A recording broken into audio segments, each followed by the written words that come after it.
Tupayo. Mas sure pa yun. Mas sure pa yun. So, MRT ka na. Hmm.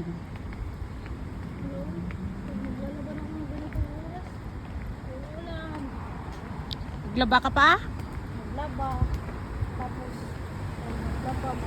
Magagawa mo na sarili. Ganyan din yung yung mga kapitbahay ko. Nag-aaral sila, nagtatrabaho.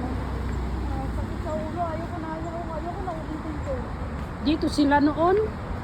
Nag-ano siya, tapos nasa US na siya ngayon. Wala. Kahit kung gusto ko may exam para sa iyo, kaya araw ka na.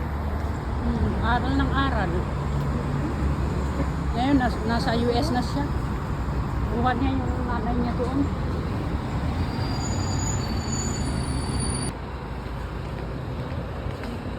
Ang taas ng building dito, oh. Naging anong palapag kaya yun? Mga 50.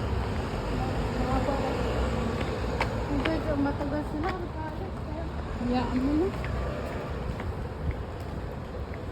Ulo tayo natin.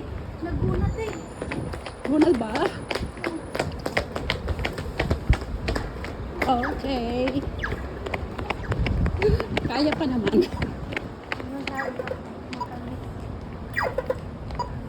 Ay, kaya pa rin. Pag doon yata sa kabila pagkuha ng bus, papuntang Tupayo. Saan? Dito? Diyan. May bus ba? May bus? Yan, 960.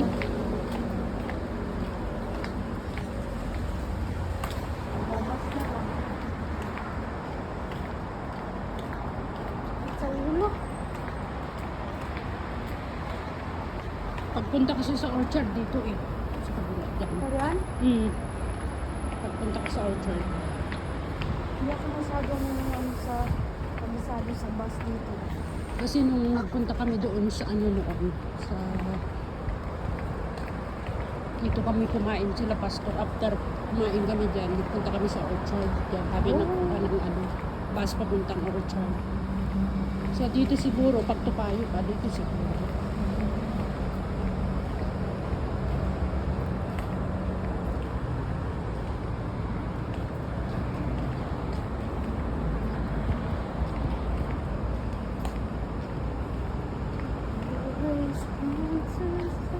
Brown line ako mamaya pag uwi ko na.